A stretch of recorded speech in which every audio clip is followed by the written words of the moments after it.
For 3 decades, Johnny Carson was the undisputed monarch of late-night television. As host of The Tonight Show starring Johnny Carson, he welcomed America into what seemed like his living room every weeknight, providing a surefire combination of wit, charm, and effortless command of one of the most unruly forms of entertainment. From 1962 to 1992, Carson sat behind his desk and interviewed over 22,000, from nervous young comedians dreaming of making it big to the most influential cultural figures of the 20th century. To millions of Americans, Carson represented the ultimate professional, a steady presence who appeared unflappable regardless of what transpired on the stage adjacent to him. But behind the scenes, the man himself had a quieter hierarchy. He had favorites, a select few of them who were able to penetrate the veneered exterior and reach the real Johnny the man, not the Johnny the host. If this kind of story touches your heart, if you're someone who cares about truth, responsibility, and speaking up for the voiceless, please like this video, subscribe to our channel, and share it with someone who should hear it. Let's get started. Only a few guests, according to producers, staff, and even Carson himself, could make him forget that the cameras were rolling. Around them, Carson's notoriously secretive nature would soften. He'd laugh louder, listen more carefully, and even let his otherwise strict production schedule relax. These visitors weren't there to plug a film or record an album. Something of value, be it heart, brains, comedy, or sheer unpredictability, was brought by each of them. Carson secretly referred to them in later years as his 9 Golden Age guests, the ones he loved most. Right at the top of that list was the gentleman who brought out a most unexpected sensitive side to Carson before the world, Jimmy Stewart. Jimmy Stewart, the guest who reduced Carson to tears. Whenever Jimmy Stewart appeared on The Tonight Show stage, the whole mood would change. Carson, typically rapid with one-liners and interruptions, became a starry-eyed fan. Jimmy was all America wanted to think about itself. Carson once told a close friend, Stewart exemplified decency, humility, and truthfulness in a business that too often was riddled with phoniness. His slow, stumbling speech wasn't an act, it was him. Unlike many of his aging peers who banked on well-rehearsed anecdotes, Stewart wrote with a natural, sometimes stumbling honesty that Carson couldn't resist. On one night in 1981, Stewart solidified his spot as Carson's favorite guest forever. He appeared with a brief poem called Beau that he had composed for the death of his golden retriever. With no theatrics at all, Stewart read his lines aloud, his voice shaking with authentic love and sorrow. Johnny Carson actually cracked up on camera for the first time in his long career. His eyes filled with tears, his normally stoic composure dissolved, and he let himself be human in front of millions of viewers. A camera operator later recalled, I'd never seen Johnny react that way. He didn't try to hide it. He didn't crack a joke to escape it. He just sat there, moved, the way the rest of us were. From that evening on, Stewart occupied a special place in Carson's heart. The crew even learned to alter schedules whenever Stewart was on. Johnny would request that his segments be lengthened, a virtually unheard-of demand from a host who generally insisted on strict timekeeping. Carson's respect went far beyond the stage. On the night before his retirement in 1992, Stewart was among the very few individuals Carson personally phoned to thank. Their relationship was authentic, not created in Hollywood pretense, but in honest respect and feeling. If Stewart epitomized the emotional integrity Carson never revealed, the next on his list drew upon Carson's comic sensibilities, Bob Newhart. Bob Newhart, the effortless comic. If Carson's heart was touched by Jimmy Stewart, Bob Newhart tickled his comedic mind.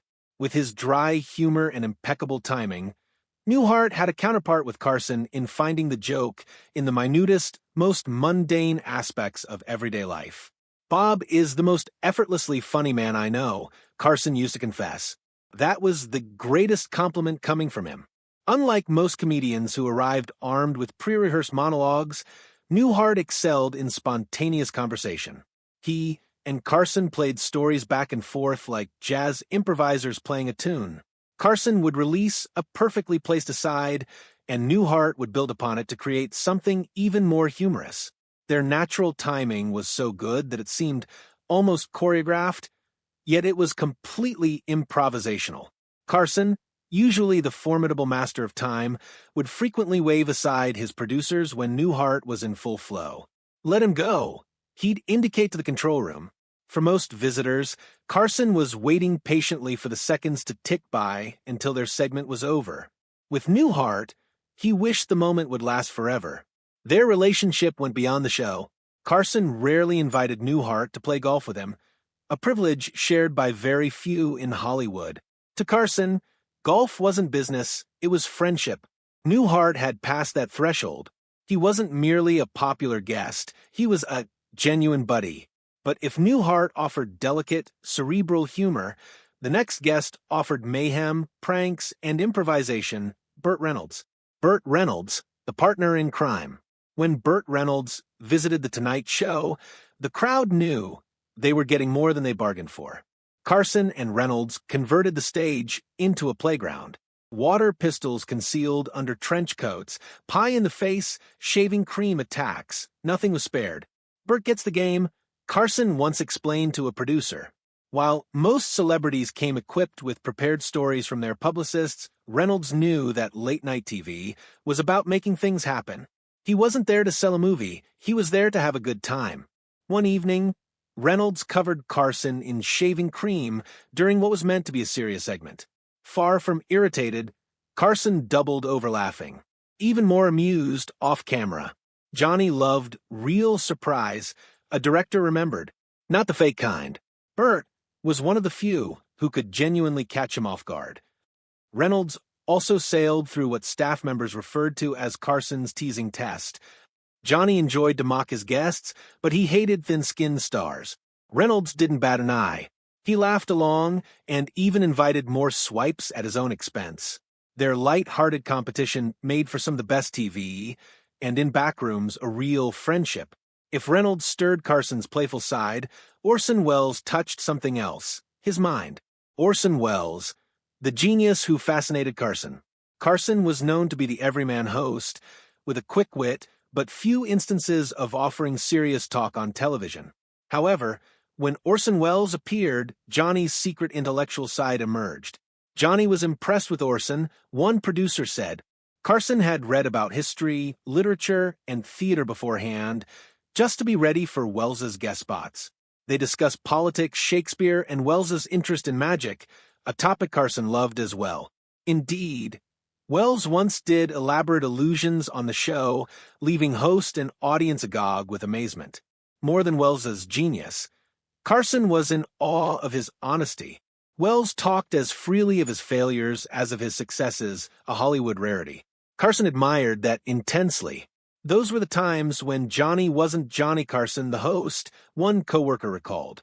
He was just John Carson, the inquiring man. But if Welles satisfied Carson's intellect, the next visitor gratified his comic spirit: Jack Benny. Jack Benny, the master who inspired him. Jack Benny was the idol of Carson. He was the reason I do what I do, Carson admitted once. All of Benny's philosophy of comedy, employing silence, allowing reactions to be funnier than punchlines, and perfecting the pause, became ingrained in Carson. When Benny came to the show during the 1970s, Carson's respect was evident. He laughed more freely, yielded more, and even ordered the crew to highlight Benny's responses rather than his own. For Carson, who rarely relinquished control, that was remarkable. There was a photograph of Benny on the wall of Carson's private office, the only photo of a celebrity he ever kept.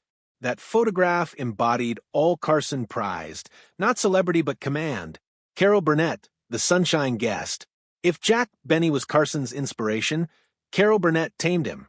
As soon as she was on the show, Johnny visibly relaxed. He trusted her so much, enough to allow her to go off-script, tease him, or even turn the interview around. Carol brings sunshine onto the stage, Carson once said to Ed McMahon. She was kind to everyone, from the camera crew to makeup artists. Carson picked up on it, and he appreciated her warmth as much as her comedy genius. Producers remembered Carson frequently running over her segments, sometimes pushing other guests aside entirely. Off the air, He talked about her as the gold standard of talk show etiquette. With Burnett, Carson wasn't acting. He was just having fun. James Garner, what a movie star should be. For Carson, James Garner was the definition of authenticity. He told Hollywood stories as if they were tales from an office job, light-hearted, unpretentious, and always grounded in reality. Carson despised phoniness, and Garner was the opposite. He arrived without entourage, thanked the crew, and